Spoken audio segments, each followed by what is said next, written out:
Hey, what's going on, everybody? And welcome to another edition of the Six Gaming Podcast. Filling in for your host, as always, it's Ron Klee. We have Shosan in chat watching us. Yes, be very quiet. Quiet. We can't shout? Hey, Show's in-laws. Wake up. Hey, Show's in-laws, you suck. I'm sure he's wearing headphones. It's the Ron Klee and Penthe show. Yes, pretty much. This is episode number 85. Glad you could join us. And, of course, as mentioned with me, an illustrious co-host. I'm luminous. You're luminous? I'm luminous. We're illustrious. I'm valorous. This is almost like, I almost feel like we should call this the illustrious Six Gaming Podcast, the way that we're announced by show every week. We're more illustrious when he's not here because it's just illustrious co-hosts. Yes, indeed. So anyway, we've got a full slate of stuff to talk about today, and we're going to start off the show as we always do. And show, I know you're missing this part very much. I know that you're sitting in your chair, listening to the show in your headphones, and you're just thinking to yourself, news! That's what Shosan's doing right now. He's probably saying it. I'm sure he's just sitting there in his chair saying it right now. So we're just going to heckle him the entire night, just for everyone's information. It's going to be great. Well, let's go ahead and start with a story. Penthe, you brought this up. It looks like that Mass Effect is holding some kind of contest. Yeah, you have until Thursday, I think. It's later this week. It's 28th, I believe, to submit a recording of yourself saying some lines. There's specific lines that they have, and they have stage directions, I guess is the best word, but they have vocal inflection directions. So like it says dismayed or, earnest or whatever. So one is your reporter interviewing a character, and the other one is your rough mercenary or something like that. You record these lines and you send it in. And if they like your performance, then you become a character in Mass Effect, presumably Andromeda. It's an upcoming Mass Effect title. Interesting. It may not be Andromeda. Maybe it's whatever's coming after it. But so you'll become a character, and they'll fly you out to record the lines. And I didn't read all of it, but I presume you'll maybe get to meet some people and get some swag and whatever. So go to... it's not really in the show note. We don't have show notes. We'd have show notes if we're actually a podcast, Ron. Well, Facebook kind of nixed our show notes. Yeah. I was kind of pissed about that because I was pretty religious adding those during the show as they happened. Yeah. And then all of a sudden Facebook decided, oh, you posted 5 links within the past 10 minutes. You must be a spam bot. Maybe we'll take turns doing it from now on. We'll figure that out. But if you search, it's blog.bioware.com, whatever, I'm not going to read out the whole thing. But if you search, it's called, let me see the title real quick. Explorers Wanted Contest. That's a post from August 30th by Sean Trainer. So if you go there, you'll be able to find, there's a video, it explains the whole thing and all the rules and everything. But it's pretty cool. I mean, you can be a character in Mass Effect. You don't get that opportunity very often. Interesting. Now, I'm kind of wondering, because this is a contest for fans to put their voices in Mass Effect. I imagine they're not going to be paying them voice actor salaries or anything. No, I think it's a prize rather than, and actually, like many prizes, I imagine that like there's a prize value, and you have to pay taxes on that prize value and so forth. I as I said, I haven't read all the rules, but that's kind of how it tends to work a lot of the time. But for you to pay whatever, a few $100s, and you get a flight to LA or something and get to be in Mass Effect, I think that's a pretty good cost for that. I'm wondering what people in like a voice actors guild would be thinking about this, because this is essentially the people behind Mass Effect saving money on voice actors. Well, they have a lot how many of people they're doing it. So I think there's only one winner. I mean, I think it's a prize rather than them just. But that's true. Like they might contact a whole bunch of people and be like, "We're not going to give you a bunch of prize shit, but if you record your lines, we'll put you in the game." Yeah, I can see a lot of people liking that. I'm more concerned about like the people who do this for a job. This is like taking from their jobs, So Yeah. I maybe There's a lot of characters in Mass Effect, though. there are, yeah, and I don't see how this would hurt anything. It's the developer; they do what they want. You know, if they want to fly some people in to record some voice lines and make it save themselves the money in the process, hey, they can do that. They're allowed. But yeah, so that's the Explorers Wanted contest for BioWare. Kind of a neat thing. It's pretty unique. I haven't heard of something like that before. So moving on, of course, Blizzard has this service that is just about 20 years old. You might have heard of it. It's called BattleNet. I think that's when you play StarCraft and you play against other people online. Yeah, that's where it originated, was with StarCraft, I believe, and Warcraft 2, I believe. Maybe, I don't remember. Yeah, so they're giving up the ghost. They are no longer calling their product BattleNet. They are changing the name to Blizzard Tech. Yeah. I don't see Valve changing the name of Steam to Valve Store. Yeah, they've left us speechless. I don't understand why they're doing this. I mean, I kind of get that like BattleNet is not branded as Blizzard, and Blizzard is the monolithic thing. That BattleNet is no longer like this matchmaking service that you use for RPG or tactical games, RTSs. But to be fair, it hasn't been for the longest time. Right. So it's just BattleNet is just kind of the service that serves you your Blizzard games. So I don't know. So now you're my BattleTech friend? Yeah, BattleTech. No, Blizzard Tech. Yeah, and that's the other thing, is it's not, they should just call it the Blizzard Net or whatever. I don't know. Well, the story goes on to say that they're doing this to encompass all Blizzard things that aren't necessarily related to games, such as the recently released Facebook streaming service, which is being branded as Blizzard Streaming. They'll also have a Blizzard Voice cross-game VoIP system going on. That's currently in alpha. So it's kind of they want to have something that they can put everything under, but I guess they just thought that BattleNet doesn't fit everything anymore. So there's that. Shosan saying it's just a glorified launcher. Maybe, I don't know. So yeah, that's BattleNet. And then here's something interesting. Have you played Smite at all? I have not. It's an interesting game. I played it a couple times. I haven't gotten very far in it, but it's basically League of Legends in a World of Warcraft-like view. So first-person MOBA. Yeah, very much a first-person MOBA. You're not locked into the isometric top-down view like League of Legends or Dota 2. And it's gotten a lot of success. They've done some esports. I've watched a few of the Worlds games. It's a pretty fun thing to watch. But they're now releasing something interesting called Xingtian's Mountain. And Xingtian is it's a playable god in the game. Yeah, Xingtian. Shosan says it's third person and mentioned my name, even though it was you that said it. Oh yeah, whatever. It's third person close rather than yes. Well, isometric.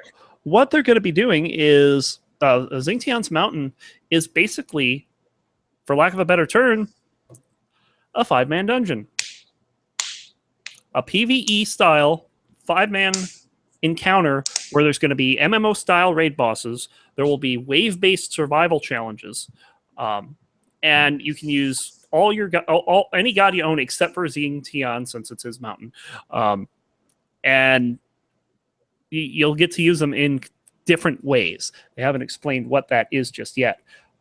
It's very interesting. I almost want to see something like League do this, you know?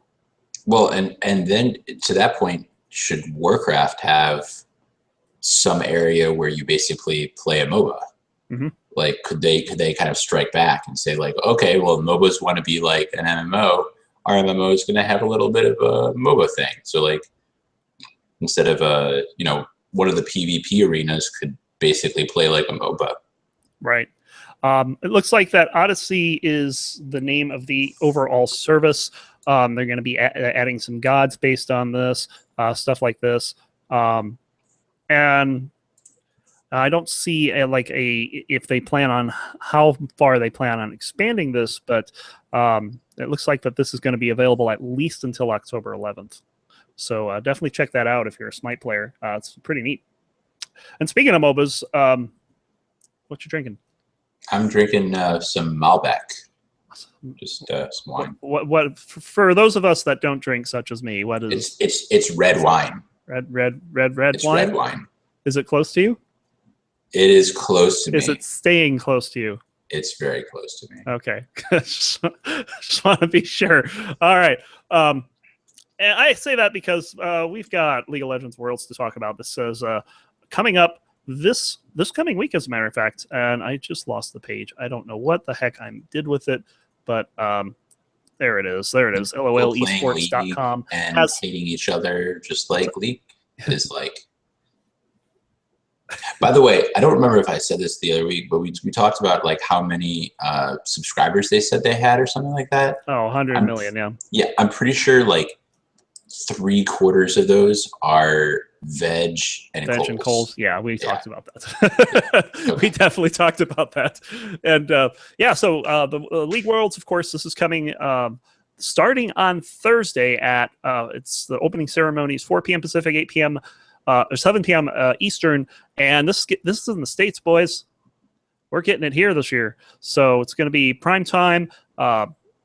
You got your favorite teams in it: CLG, TSM, Cloud9's in it, SK Telecom, H2K over from Europe, Edward Gaming, Royal Never Give Up. I mean, it's just the Samsung Galaxy's in here. Remember, they were the Season 4 champions. All kinds of big names from within the League community. A couple of interesting ones, like I don't even know who Albus Nox Luna is. I've never heard of them before. So they play on ESPN and endure Twitter. Riot. I don't think Riot would ever go to actual TV. That's not their audience. Yeah, they've actually talked about this before, where they just don't want to have that kind of not that they don't want that kind of exposure, but that doesn't work for what they're doing. So I actually looked into getting tickets for this because the first two, the group stages happen in San Francisco. Oh, cool. And I looked at the date when TSM was playing, and that was one of 2 dates out of 8 that were sold out. So if you didn't get your tickets to go see TSM on their final day, rest in pepperonis over there. Well, also I just realized that the one that they played on ESPN was Dota one time. Mm-hmm. That's what a bunch of football fans were like. What is this bullshit? I'm just watching some people play games. I was like, welcome to all of ESPN. Yep, pretty much. Absolutely. So that'll be happening. Starts Thursday. The group stages, the first half of the group stages will be happening this weekend. The second half will be happening the following weekend. And then after that, I don't know exactly what the schedule is, but you can check all that out at LOLesports.com. They have all of the information about all their competitive leagues over there. It's a nice place to figure out. So they also have this Worlds Pick'em thing. I might be doing that again this year. We'll see. Is that like a bracket? Yeah, it's like a bracket where you have to say who you think will place first, second, third, fourth in the tournament, and then there's like second stage for the knockout bracket. So yeah, kind of neat. They make a big deal out of it. They should say like, what's the highest level kill that will be achieved? That'll be like a tiebreaker. Yeah, I think they have a tiebreaker. Yeah. So I don't know what it is though. I think it's probably creep score because that's like the most fine stat that they have.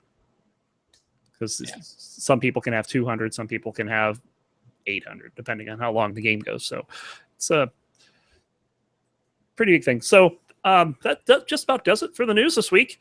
I'm going to take a quick second to thank people who are watching. We got Alfie9333 and ESMC103 and Nicola PN. So thanks for watching. Thank you. Definitely appreciate having people join every week, as Shosan will probably tell you. Shosan's watching. Shosan is watching. He's not participating. He's watching. Shosan. Hi, Show. You're missing out on your favorite part of the show. It's the second half of the show, and Oh, hey, what's up, and we're Rick? so excited about this. We're changing the name. Dan, why don't you introduce this?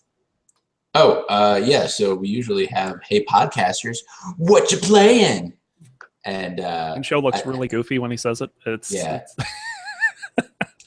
I thought I'd try something new. So we're gonna call this the Rec Room, or maybe the Wrecking Crew. We'll see which one. Wrecking Crew. Yeah, which get one wrecked. sticks. Get wrecked. Get wrecked. You know what? Let's just call it Get Wrecked. Get wrecked. Better.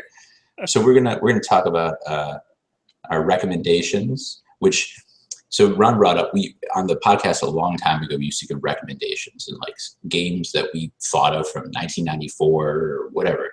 I still want to talk about what we're playing now, but I want to go a little bit more in depth. Like, sometimes we just say, oh, I'm playing Warcraft, which is fine. Everyone knows what Warcraft is. But if you're playing, I don't know, some other game, just the first time Ron started playing Necrodancer, maybe, like, instead of just being like, oh, it's fun and you move to the beat, like talk a little bit more about why would you recommend this to people?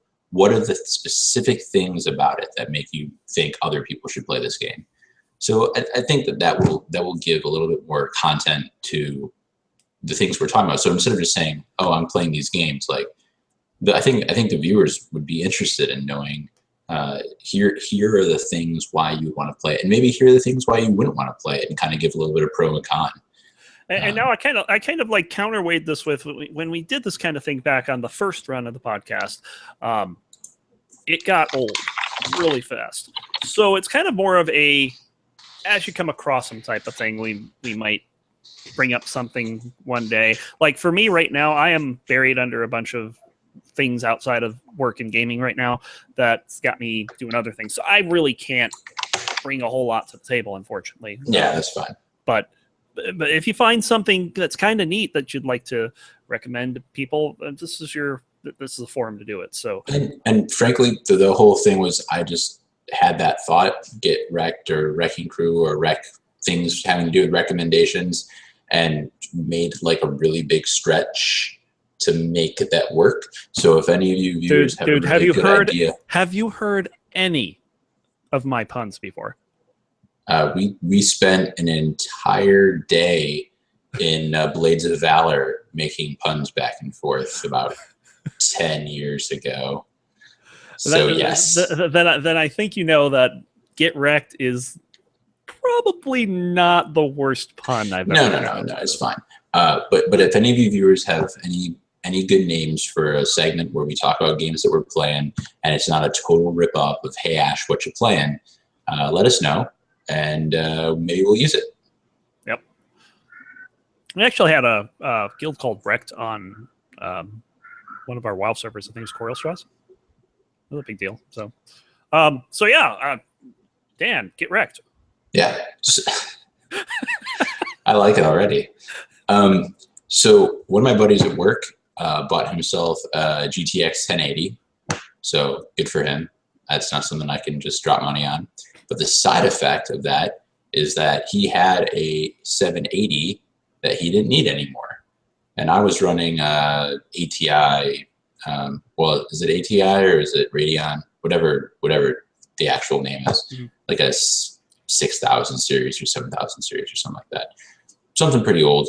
So I got a free new graphics card. And so I've been running some games that I hadn't played a lot because they'd been a little bit stuttery. And so I've been playing more Spec Ops again. I played some more We Happy Few. Show and I talked about that a little bit. It's still in beta. I've been doing better once I reevaluated what kind of game it was. I was playing it as a first-person shooter. It has a style a lot like BioShock Infinite. Right. And when I kind of read up on it a little bit more and realized it was procedurally generated, it became more like a survival game. So when I played it like a survival game, instead of expecting it to be like a story-driven first-person shooter, I was having a lot more fun. Nice. I'd explore areas that I hadn't explored, looking for items and stuff like that, instead of it expecting there to be items placed there for me to fulfill the storyline. Yeah. Alfie 933 Brandon says the control room. I think it's actually a pretty good name. It's Room. all of us like in the control room, like talking about the stuff we're doing. Interesting. Show likes it. Show likes it too. So that might be Yeah. something. We'll have to put that in our show notes. Maybe. So I've been playing some of that, and I got a couple mobile games I've been messing around with. I got Skyforce and Skyforce Reloaded. It's just a shoot 'em up game. I think I talked about it a little bit before, but the Reloaded version is just more levels. It's kind of fun. I also got this mobile game called Euclidia, Euclidia, I believe, and it's basically high school geometry. So so like the goal is to, like, it says construct an equilateral triangle, and you can draw straight lines and circles. And so why would I want to do this? It's kind of fun because I've forgotten a lot of my high school geometry. And so it's like construct a parallelogram inscribed inside this rectangle or whatever. And it's just kind of a fun puzzle game. If you're really, really good at geometry, it's probably no challenge, but it's fun. It's interesting.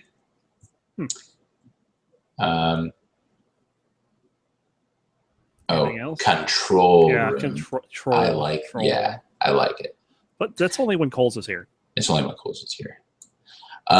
So I've also been playing a little bit of Kingdoms of Amalur Reckoning. I got that on sale recently. What I realized, I'm basically playing a single-player MMORPG. It's a fun game. It's got like kind of Batman. Like they borrowed heavily from the Batman Batman flow system, from Skyrim lockpicking.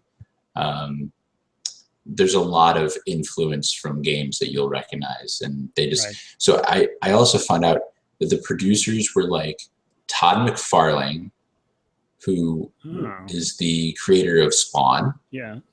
And I think the owner of the studio was Curt Schilling, like the pitcher for the Boston Red Sox. He's big in game development. Yeah. So it was a studio that like then closed just after this game launched. I don't know, but anyway, it's pretty cheap. What's the name of the game? Kingdoms of Amalur Reckoning. And it's a relatively generic plot, but there's a bunch of side quests. Yeah, that's 38 Studios. That's his studio that he down. You get rewarded by spreading out your points. So if you push everything into magic or everything into strength, you'll be fine. But you actually get some cool things if you specifically distribute your points so that you're good in everything. So yeah, I've been playing that a little bit. It has made me think that maybe I should just bite the bullet, buy Legion, use my gold for tokens, and play Legion. If I'm going to be playing a game that's like an MMO, I might as well play an MMO. But I don't know yet. Yeah, I'm actually reading the whole drama behind 38 Studios. Of course, if I recall correctly, 38 was the number that Curt Schilling were. Yeah. Yeah, they went bankrupt in 2012. So, anything else? That's basically it. All right. Well, on Tuesday I had a bit of fun because, of course, this week in World of Warcraft, raiding was released for Legion. Emerald Nightmare being the first raid out, and about 4 o'clock comes around. I'm getting ready to go, and I'm noticing that my CPU is running at 95 degrees Celsius. Ooh, that's almost boiling. That is almost boiling. So I knew something was wrong. I went to try to make some changes, and it wouldn't boot up. And I spent the next hour doing things like I noticed that I have a water cooling system, and the vents where the fan blows through to cool the water was just so full of dust. So I went in and cleaned out the dust. And then I opened the case, and I have a desk fan that's been running ever since Tuesday into the computer. And it's actually been keeping it very cool. So, and the first thing I noticed was that the performance of all the games I play shot up. Like just like that. It was an instant performance boost because I don't know how long it's been overheating. I just happened to notice it that particular day. So everything's a lot better now. And stuff I've been playing this week, of course, World of Warcraft. I actually have 5 bosses out of the first 7 down the first week. Nice. What the hell? Well, you're not in 6 gaming anymore, so that's what's happening. Messy and relatively ineffective. Yeah, I actually have 7 boss kills to my name. I did 4 with my guild For Honor, and then I did 3 of them with a group that Salitha runs with called Resistance. We actually, I don't know if we used to have a guy named Ricky in our 6 Gaming channel. He checks out from time to time, and he's one of their tanks. I don't think he's here now. No, so. But yeah, I mean, we had a ton of people in from our old 6 Minutes Guild in there. We had Dutchy, Derry, Salitha, myself, Seraph was in there, and Dallister. I hadn't seen Dallister in I don't know how long. And they were all raiding on Thursday, and then we did another one this morning, or this morning. It felt like this morning, this afternoon, and got a 5th boss down. So you were with the actually effective members of 6 Minutes. Some of them, yeah. So no offense to the people who were ineffective. You guys are cool too. I can name a bunch of ineffective members of 6 Minutes, but I'm going to hold my tongue. By the way, if I don't know how many people seen that. This is kind of more of a 6 Minutes thing. Apparently, Shrewd went over to Germany and met up with Grendon.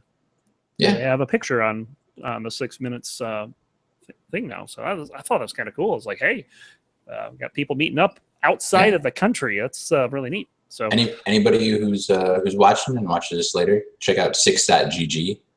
We have our Discord server posted there and all of our information. For anybody who doesn't know, we started as a WoW guild. Well, Ron started as a WoW guild. I came in later, and have an interesting community full of people from all over the world, and turn into sort of a full gaming spectrum podcast / community. So show is credited with the podcast. Yeah. I mean, this wouldn't have ever happened without him. And Coles actually came up with the name 6 Gaming in a prior. That was our League of Legends team name for when we first started playing that. So a little bit of background there. And it all comes from 6 Minutes to Release, which is something that we saw a lot of. Yes, every time you die, 6 minutes to release. So anyway, we also have, like I said, been playing Crypt of the Necrodancer. I now have a 2nd Bard Deathless world record. This one comes on this thing. What? Yes. So I got the Bard world record on iOS. It's only 6 wins. Wow. What's the other one? Like 124 112. 112 is my record on PC. So, yeah, I was like, you got to be kidding me. Okay, somebody beat this, please. So I don't know if anyone's even going to try. Deathless is kind of seen as like... Is that on Android? I don't think so. I think it's iOS only, sadly. But it's on PC as well, so it's on PlayStation as well. If you have any of those, you can play Crypt of the Necrodancer. And if you don't know what the heck Crypt of the Necrodancer is, I highly recommend you go over to Elad Difficult's channel. That's Dale spelled backwards. His name is not Dale, by the way, at Difficult. And it's over on Twitch. He runs this thing called Condor, Crypt of the Necrodancer Online Racing League, and they're going to be having a couple of neat events coming up. They have their Junior League, the Conduit. That's the one I won back last year. That's on September 30th at 7 Eastern.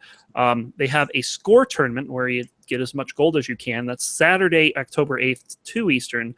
And then they have something called Puzdor, where people will submit custom levels for people to race through, and that happens on Friday, October 14th. At 7 p.m. Eastern. And then the coolest thing that they're doing out of all this, the very next day on the 15th, they're going to be doing a Child's Play charity stream. Which is really cool.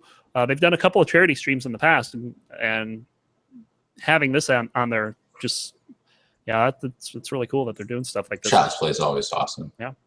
And then, of course, we just wrapped up the Games Done Quick hotfix tournament for Crypt of the Necrodancer, which Mudjo2 won. I believe he won 4-3 in the final series of races over European Stake. So it was a very exciting set of races, and it was very cool to have such huge exposure like we did on the Games Done Quick Twitch channel, where they do the Awesome Games and Summer Date Games Done Quick marathons twice a year. So yeah, that's about it for me. So speaking of GDQ, have you heard anything about your submission? Have not heard anything.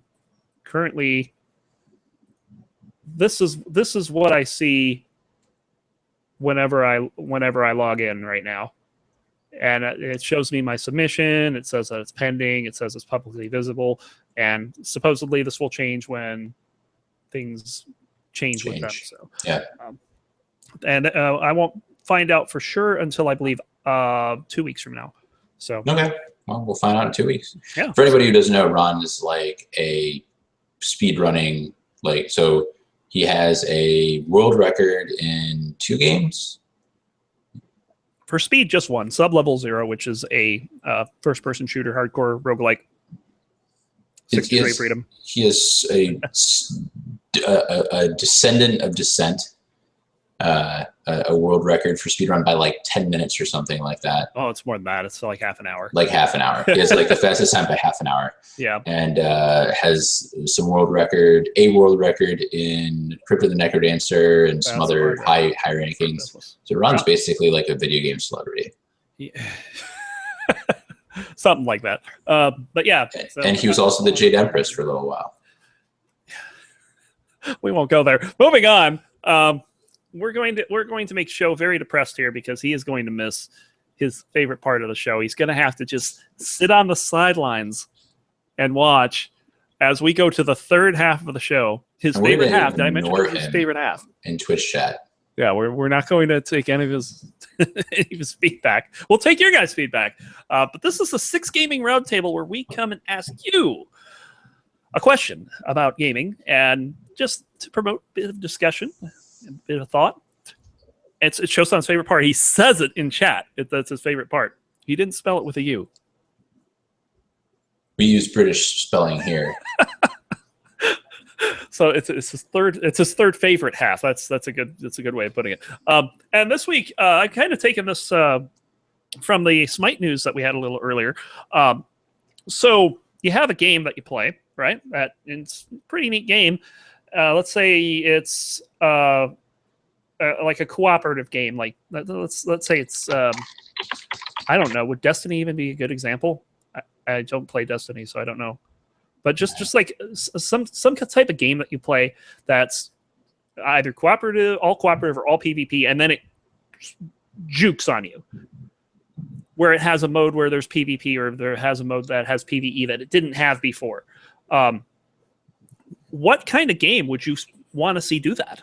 PvE chess. That's computer chess. That exists. Oh. You've never played against a chess computer before. But like team PvE chess. I don't know what that is. I don't know. It'd be a 3-person board where the 2 people like converge onto the third person, but the third person has stronger pieces. You can't steal that idea. Ladies and gentlemen, we have our inventor, Pantherian here. I just trademarked it. He just invented a brand new chess game. I bet that exists. This is going to be amazing, guys. I played Kung Fu Chess one time. You ever play that? That was an old Flash game where you didn't have to wait for your pieces to move. Like, you didn't have to wait for the other player. You could click and move your pieces as fast as you could click. And so, like, if your piece was the piece with like priority, if it was the first one piece that moved, and you move into another square, then you take that piece. And so, like, you just moved your piece. It was kind of like watching. It was like the Kazaran chess. Yeah, it was crazy. We already have a couple of great suggestions coming out of chat, including PvP Minesweeper. Yes. Ooh, that would be so much fun. Like one person plays. That's Battleship. That's Battleship. Yeah, I just realized yeah, that's Battleship. right. That is essentially Battleship. Shosan says like Assassin's Creed. Do you have any good ideas of what you'd like for this? Nicola wants to play the Yeti and Ski Free, and I 100% approve of that. And actually, so you guys probably knew this. This is relatively common gamer knowledge, but sometimes there's a lucky 10,000 people that learn some new fact every day, and you might be one of them. If you plug a second controller into the Player 2 port on a Nintendo Entertainment System, and you play Duck Hunt, the second player controls the duck. So if you were ever a kid and you were like, here, little brother, you can be the ducks. And you were like giggling to yourself because you got to play Duck Hunt while your kid brother was being stupid, they were actually controlling the ducks. Yeah. Oh man, I had no idea. Yeah. Man, that's kind of neat. Any games that you would be interested in seeing like this? Crossover games. Like I definitely, I agree. Assassin's Creed would be really fun to be a multiplayer game. I understand why it would be pretty hard to do that technically. As I said, I was playing a single player MMORPG recently, so more multiplayer Portal. I mean, I know that it exists. It'd be cool if there was sort of a FPS that incorporated portals, so that you could like get behind a sniper or something. So like a PvP version of the Portal co-op. Like a competitive Portal would be interesting. Yeah, like a PvP Portal. That'd be fun. Yeah, I wonder if you could do that with the engine. You get two people together and somebody hacked portals into Source. I mean, they hacked it into Half-Life 2. Right. So it all exists within Source. You could probably set it up, but I'm not sure. I'm not sure if multiplayer would work. Very interesting. Shosan said multiplayer single player equals Eve. Yeah. Multiplayer single player. I don't know. I had a couple of interesting fights that I was a part of back when I played that for a month or so. But yeah, it's kind of interesting. Is the kind of thing that I would like to see something like that for, and it's kind of the way that StarCraft 2 is going. There's this game I play called Creeper World. There's 3 games of it. I'd love to see that in a multiplayer co-op. But it's only a single player right now. He can't. There's no networking whatsoever. Having something like that would be would be really cool. And of course, Sub-Level 0 is just a first-person single player. I'd love to see PvP in that. Oh my I would God. love to have people flying around in that game. That would make that game so good. Nicola just had the best idea ever. Silently turn dating sim games into PvP high-stakes bachelor-bachelorette games. Oh my God. So like when you say, you put in your answer, you're basically playing Ender's Game. You think that you're playing against the computer, but really you're playing against other people, with other people, playing with other people online. You're playing with other people online. That's pretty crazy. You're playing with yourself. Playing with you think you're just playing with yourself, but you're actually playing with other people. That's innuendo, completely intended. Very disturbing. But yeah, I mean, there's like a ton of things I'd love to see. Like, how about the promised and canceled PvP in Diablo 3? I guess I noticed that little area and I was like, well, that doesn't seem to work. And so I stopped. It's not what they wanted for the PvP. That wasn't, they initially had like entire game modes and stuff set up. They had them, I don't know if they had them on beta on the show floor at BlizzCon, but they definitely showed some trailers of it at BlizzCon, and then they took it out. I think that game would be really good PvP if they tuned it properly.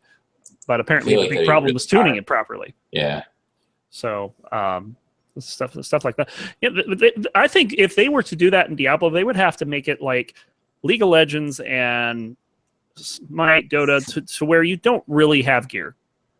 Your gear, your abilities just do a certain amount of damage, and the skill involved is how you use your abilities, not how much gear you have. it could either be that or some kind of special ladder type thing where your gear is scored a certain way, or your average damage output is scored a certain way, and you're put in groups against people with similar outputs or inputs. Or yeah, but then like you'd still have like a gear edge. It's almost the way the old arena system works in but World of Warcraft. Diablo's all about gear edge, so in PvE it is, but in PvP, if they took out that gear edge where everybody's health was a certain amount and everyone's damage output was the same, so you just play then totally it would come down to differently. skill. It would be a completely different game. Yeah. All right. And I think having some kind of game like that would be pretty cool.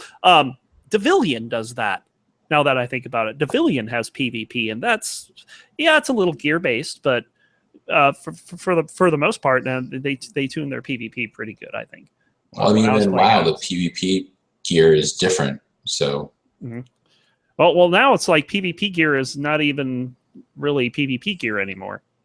Like my healing set for raids has a PvP piece in it just because the stats are good. There's no things like resilience or any PvP bonuses on this gear anymore. So stuff like that. Yeah, and things like Overwatch would be another good example that you could take this with. You have right now it's just one type of game mode. We got 13 maps.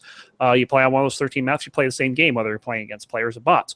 Well, what if you had a Destiny style raid where you could take 6 people into? You go in, you have to kill a whole bunch of trash, kill some bots, try not to die, stuff like that. I think that would be amazing. I would be really surprised if Overwatch doesn't eventually do something like that. Turn it. I mean, it's an FPS RPG-ish game for them not to put in some kind of adventure-y mode. Yeah, I mean they did that. I'd be really surprised. Hearthstone's got an adventure. They had originally that was just meant to be. Your typical player-on-player card game. You might get some bots to play, but they kind of put in like a pseudo adventure mode where you're playing against other enemies that have different types of cards than you, cards that you can't get or abilities that you can't have because this guy's a big freaking spider, stuff like that. That'd be pretty neat. I don't know. Any other ideas that you can think of? There's a lot of good ideas in this, I think. Yeah, I mean, like pretty much, I think any game. I mean, like Myst wouldn't be good. Any of the RPG-ish games, like you mentioned Myst. I'm thinking along the lines of like maybe like the Dragon Warrior stuff. Yeah, that's following a story. That's different. I don't think it would work for that kind of game. Nicholas says, PK we fit. PK we fit. Yes, you kill and eat those who are slow and weak. Really incentivize fitness and gains. Electroshock. Yeah, might as well have electroshock therapy. Yeah, you lock a bracelet around your wrist when you start playing, and if you don't lose enough weight, then you get shocked. It's like in movie Heavyweights. I would not play that game. Get on the scale. Get off the scale. I would not play that game. I would get shocked so much. Well, wouldn't work for me. You gotta do your thing. So anyway, I don't know. Unless you have anything else, I think we're gonna wrap it up here. Wrap it up. You wrap it up. Wrap it up. No, you wrap it up, boy. That was terrible. The slowest of the group gets shocked. Yep. Ooh, Mario Party meets Guantanamo Bay. I would play that game. Actually, what is wrong with you people? There's this game. It's like a party game, and there's these handles, and like I'm trying to remember exactly how you play, but it's like you have to press the button when the light comes on, and if you don't do it fast enough, then your handle like shocks you. It's like it's got a capacitor in it, and it shocks you. Well, okay. Alfie points out that some people would pay a lot of good money for action like that. I think that we figured out that there's a few people here, not only on the show, but also in the audience that cannot be game developers ever. I would show how that game. Don't do it. Don't do it. So yeah, we're gonna wrap it up for the Gaming Podcast. Thank you guys for all joining. And Dan, you have any parting words? No, Shosan. Go jump on your in-laws' bed. Like, just jump into it and be like, "Hey guys." Wait. Wouldn't he kill himself doing that? Think about this for a second. I don't know, maybe. If he jumps on the bed, he's probably going to break his back. Oh, right. I forgot. We don't want that to happen. We Basically want Sho to a come back. walking. He's like Mr. Glass from that movie. Fuck the Was it in-laws. Unbreakable? Show has spoken. So yeah. And of course, we're here every week at 10 p.m. Central Time. I want to say Central Standard, but I just can't bring myself to do it. I'm sorry, Show. You can visit our website over at 6.gg. Come join us on Discord. We have our past live podcasts up at YouTube, stuff like that. So, yeah, that should just about do it. I want to give a secondary shout out to Nicola Uh-huh. and Alfie, and also ESMC, who hasn't said anything. You guys have been a lot of fun to have in chat, and I hope you guys come back. And both of them are people that I've invited to be co-hosts, so I hope they take that invitation sometime. These people that are talking about electroshock therapy for games. Yeah, well, I mean, join the podcast. They'll get along great with Ross. Yeah, it would be awesome. All right. So for the Sixth Gaming Podcast, I'm Runkly, and Dan, take it away. See you. Bye.